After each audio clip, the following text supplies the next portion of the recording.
So we want to target those ideal customers. So how do we identify our ideal customer profile? Well, we can look at our transaction data for the last 6 months. Some people look at it for like the last 3 years, and the trouble is it might give you some bad data. Take a look at your data for the last 6 months. Who is the top customer now? Chances are the number one customer shifts all the time. Let's make sure that we're giving them the right amount of attention and support that we need to. The other thing to look for is there anybody new? Anybody new that wasn't even on the list a year ago? Let's make sure we're also giving them a lot of time. What markets are growing and what markets aren't right now? Is it food? Is it, again, I'm getting creative here, but, landscaping supplies? Is it e-commerce? Let's make sure we recognize from the data where we should be spending our time. And also keep an eye on who you're talking to.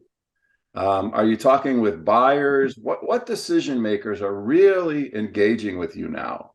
Maybe there's a need for better packaging with graphics, and all of a sudden now you're having a lot of conversations with marketing.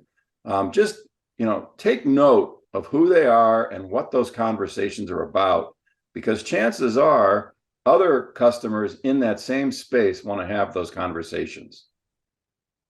What products or services are in your top 10? Just like top customers, products change, right? I know that when I was speaking at your event in Kansas City, people were talking about how e-commerce and the size of the packages has really shifted their overall operation. They're doing a lot of volume, but in smaller size packages. We just got to note those things and really understand what's causing it, where they're going, and have a really strong plan. And what new markets are buying your products or services? So not only are we looking at new customers, but what new markets?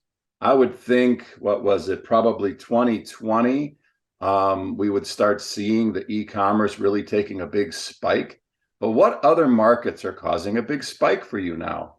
Is it the packaging used to deliver home meals? Is it something else? Well, let's really take a look at those trends, and we get those trends from our data.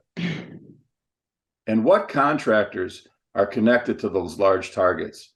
In other words, who else do we work with that can influence the sale? It might not be the customer themselves, but maybe there's people in the market that we work alongside of that could help introduce us and refer us to business.